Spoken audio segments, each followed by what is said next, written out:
الحمد لله رب العالمين والصلاة والسلام على سيد المرسلين أما بعد فأعوذ بالله من الشيطان الرجيم بسم الله الرحمن الرحيم پڑھیے الصلاة والسلام عليك يا رسول الله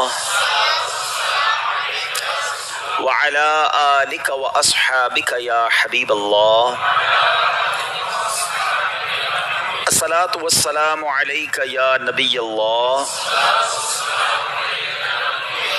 وعلى آلك وأصحابك يا نور اللہ۔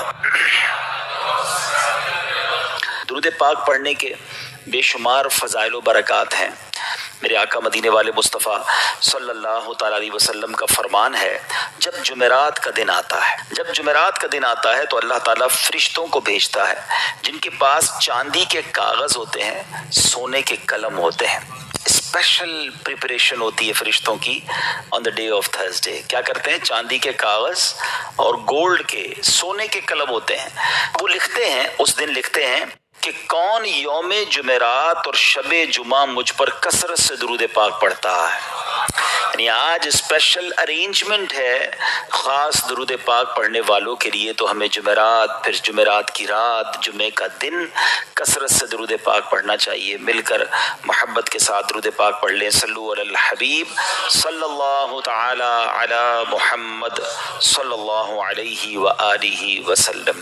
عاشورہ کا دن یہ کتنا ہسٹوریکل ڈے ہے، کیسے کیسے عظیم واقعات عاشورے کے دن ہوئے، اور پھر وہ واقعہ ہوا جو آج بھی مسلمانوں کو تڑپا دیتا ہے۔ کربلا کے میدان میں بھوکا پیاسا اور ظلم کے ساتھ نواسہ رسول امام حسین اور ان کے پورے قافلے کو جس طرح بے دردی سے شہید کیا گیا، اور جو ظلم کیا گیا وہ آج بھی سنتے ہیں تو دل دہل اٹھتا ہے۔ تو آج ہم کچھ امام حسین رضی اللہ تعالیٰ عنہ کی فضائل پر، اور اس کے بعد ان یزیدیوں کا کیا بنا۔ کربلا کے بعد تو وہ ایک طرح سے ون کر گئے تھے نا، اگر ہم فگرز کی بات کریں تو وہ اسٹریٹجیکلی تو ون کر گئے تھے، مگر پھر ہوا کیا؟ ان کو کیا وہ راس آئی وہ حکومت، اور کیا انہوں نے مزے کیے؟ کیونکہ وہ تو چاہتے تھے کہ امام حسین بھی یزید کی بیعت کر لیں، مگر اس کے بعد کنٹرول کیسا ملا اور ان کا نتیجہ کیا نکلا؟ بہت سارے درس ہیں ہمارے پاس آج کے بیان میں، اور یقیناً یہ دل کو افسردہ کرنے والی باتیں بھی ہیں۔ مگر اس سے پہلے میں کہ آپ کو پیر مہر علی شاہ صاحب، سبحان اللہ، جیسے سیدی اعلیٰ حضرت ہے نا، آئے ہائے، پیر مہر علی شاہ صاحب بھی کمال کی شخصیت ہیں۔ اللہ نے کمال کا عشق رسول عطا فرمایا اور کمال کا علم بھی عطا فرمایا۔ مگر آپ کا ایک واقعہ سنیے گا آپ۔ ایک بار ایک پادری آپ کے پاس آیا، عیسائیوں کا پادری تھا، اور وہ کہتا ہے کہ قرآن پاک میں آپ کا دعویٰ یہ ہے کہ تمام چیزوں کا ذکر ہے، ہر بات کی اس کے اندر جو ہے وہ ڈیٹیل موجود ہے، تو امام حسین تو آپ کے نبی کے نواسے ہیں، اور اسلام کی خاطر اتنی بڑی قربانی دی، کربلا کے میدان میں سب کچھ لٹا دیا، لیکن ان کا ذکر تو قرآن مجید میں موجود نہیں ہے۔ پیر مہر علی شاہ صاحب سے وہ کہتے ہیں، پیر مہر علی شاہ صاحب نے اس انگریز کا، اس پادری کا یہ اطمینان کے ساتھ اعتراض سنا، اور آپ نے کہا کہ کیا آپ نے قرآن پورا پڑھا ہے؟ وہ پادری کہتے ہیں ہاں میں نے پورا قرآن پڑھا ہے، اور قرآن میں اپنی جیب میں رکھ کے گھومتا ہوں، جو بکلیٹ تھی قرآن کی وہ ساتھ ہی رکھتا تھا۔ تو آپ نے فرمایا اچھا ایسا کرو کہ قرآن پڑھو میرے سامنے، تم کہتے ہو ذکر نہیں ہے، میں تمہیں بتاتا ہوں کہاں ذکر ہے، قرآن پڑھو۔ کہاں سے پڑھوں گا؟ کہیں سے بھی پڑھو، قرآن جدھر سے بھی پڑھنا ہے پڑھو۔ تو پادری حیران ہو گیا۔ اب قرآن اسٹارٹ کرنے سے پہلے اس نے پڑھی بسم اللہ الرحمن الرحیم۔ پھر مہر علی شاہ صاحب نے کہا بس رک جاؤ، بسم اللہ الرحمن الرحیم پڑھی ہے نا، تو اب غور سے سنو۔ اور آپ نے فرمایا کہ بسم اللہ شریف کے علم الاعداد کے لحاظ سے 786 اعداد ہیں، آپ بھی جانتے ہوں گے 786 یہ جو ہے نا اعداد بنتے ہیں، یہ پورا علم ہے علم الاعداد کا۔ تو آپ نے فرمایا کہ نوٹ کرو بسم اللہ الرحمن الرحیم میں 786 عدد ہیں، اور امام حسین جو لفظ امام حسین ہے اس کے عدد ہیں 210، لکھو اپنے پاس۔ امام حسین کا سن پیدائش ہے 4 ہجری، لکھو آگے 4۔ آپ کا سن شہادت 61 ہجری ہے، لکھو آگے 61۔ لفظ کرب و بلا کے جو عدد بنتے ہیں وہ بنتے ہیں 261، لکھو 261۔ امام حسن کے عدد بنتے ہیں 200. امام حسن کا شہادت جو سن ہے وہ ہے 50 ہجری. اب ان سب کو ٹوٹل کرو، جب اس نے ٹوٹل کیا تو اس کا رزلٹ بھی 786 آتا ہے. ہمارے علماء کا علم دیکھو. اب اس پادری کے سامنے آپ فرماتے ہیں ابھی تو ایک ہی آیت پڑھی ہے، اس میں امام حسین کا نام بھی موجود ہے، ان کی پیدائش کا سن کا ذکر بھی موجود ہے، امام حسین کی سال شہادت کا ذکر بھی موجود ہے، امام حسین کے بھائی جان امام حسن کا نام بھی موجود ہے. اس آیت سے پتہ چل گیا کہ یہ دونوں بھائی بھی ہیں. آگے چلو گے تو قرآن میں اور بھی اس طرح کے واقعات مل جائیں گے. اللہ اکبر. جب پادری نے بسم اللہ الرحمن الرحیم کی تفسیر کا یہ انداز پیر مہر علی شاہ صاحب سے سنا تو اس کا دل نور ایمان سے جگمگایا، وہ کلمہ پڑھ کر مسلمان ہو گیا.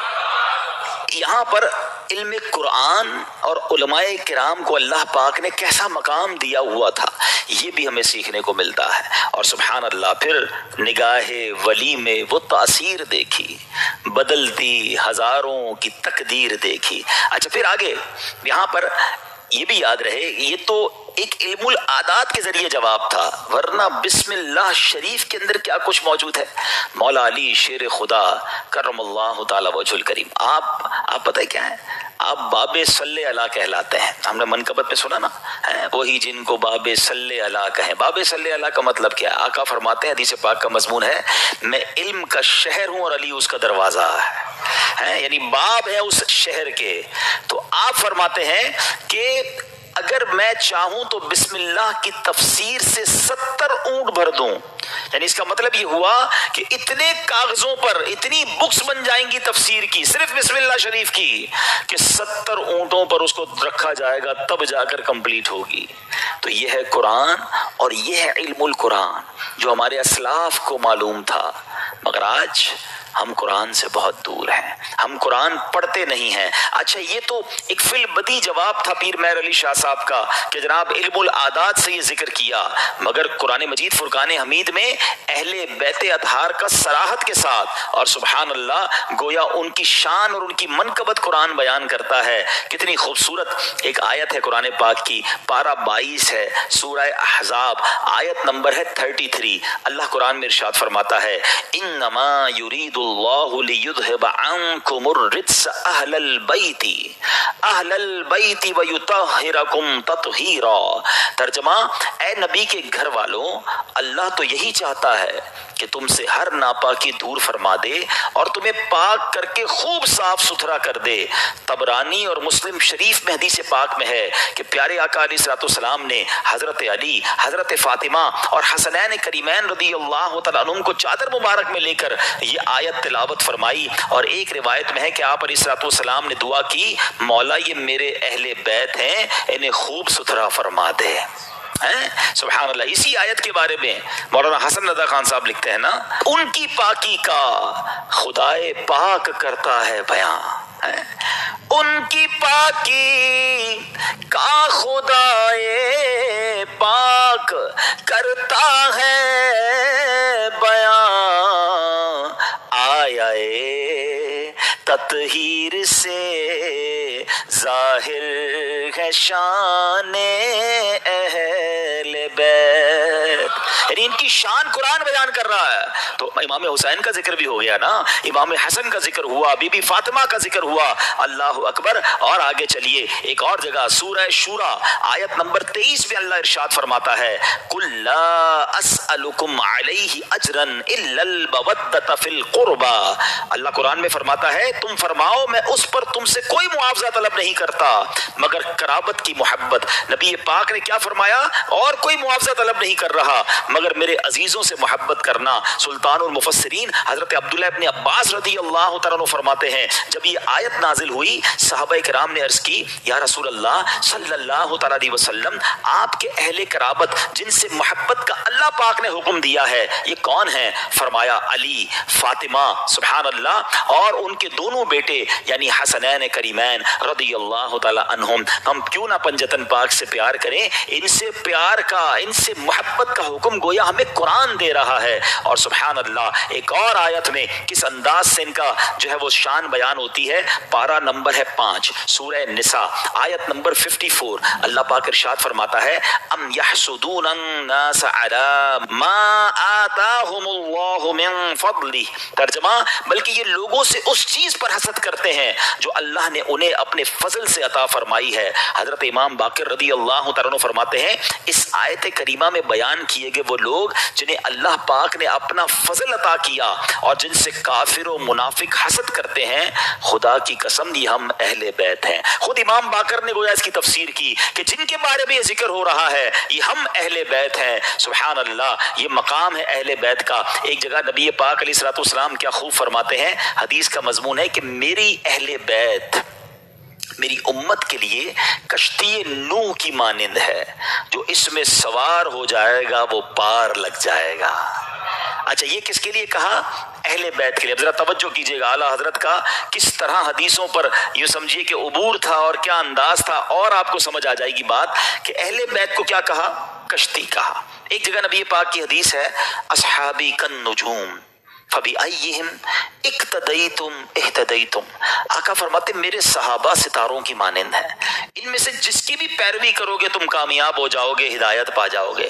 اب ذرا میرے ساتھ رہیے گا، صحابہ کو کیا کہا؟ ستارے، سٹارز۔ کیا کہا؟ ستارے۔ اور اہل بیت کو کیا کہا؟ کشتی۔ اچھا، اب دونوں سے ہمیں تو محبت کرنی ہے، دونوں کا پیار دل میں ہونا یہ ایمان کے لیے ضروری ہے۔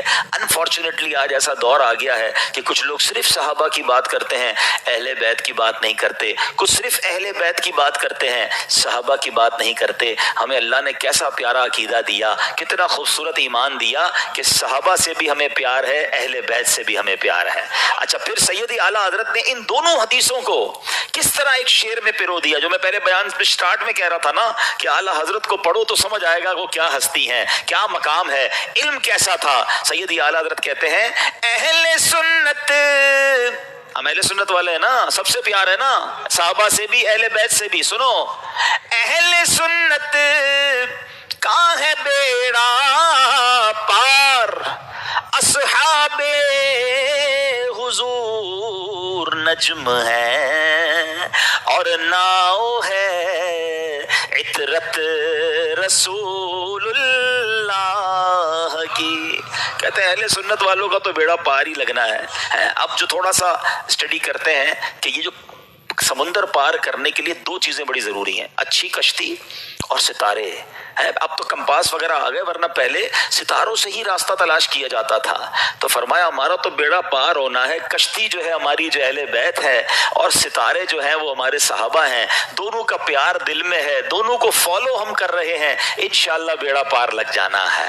تو یہ ہے اہل بیت۔ اچھا، اب اہل بیت کو ذرا وسیع طریقے سے ایک براڈ مینٹالٹی کے ساتھ سمجھیے کہ اس میں کون کون شامل ہیں۔ خاص اہل بیت کا ذکر تو آپ نے سن لیا کہ نبی پاک نے اپنی چادر میں بی بی فاطمہ اور حسنین کریمین کو لیا، ایک جگہ مولا علی کے بارے میں فرمایا گیا، لیکن یعنی اہل بیت میں شامل کس کس کو کیا گیا؟ علماء فرماتے ہیں، اور بھی قرآن پاک کی چونکہ آیات ہیں، تو اہل کا معنی ہے والا اور بیت کا معنی ہے گھر، یعنی اہل بیت کا مطلب ہوا گھر والا۔ تو اہل بیت کے جو نبی پاک کے گھر والے وہ کون ہیں؟ تو سب سے پہلے پیارے آقا کی ازواج مطہرات، ٹھیک ہے، جنہیں قرآن کریم نے کیا کہا؟ امہات المومنین، مومنین کی ماں کہا۔ تو یہ پیارے آقا کے اہل بیت میں ہے۔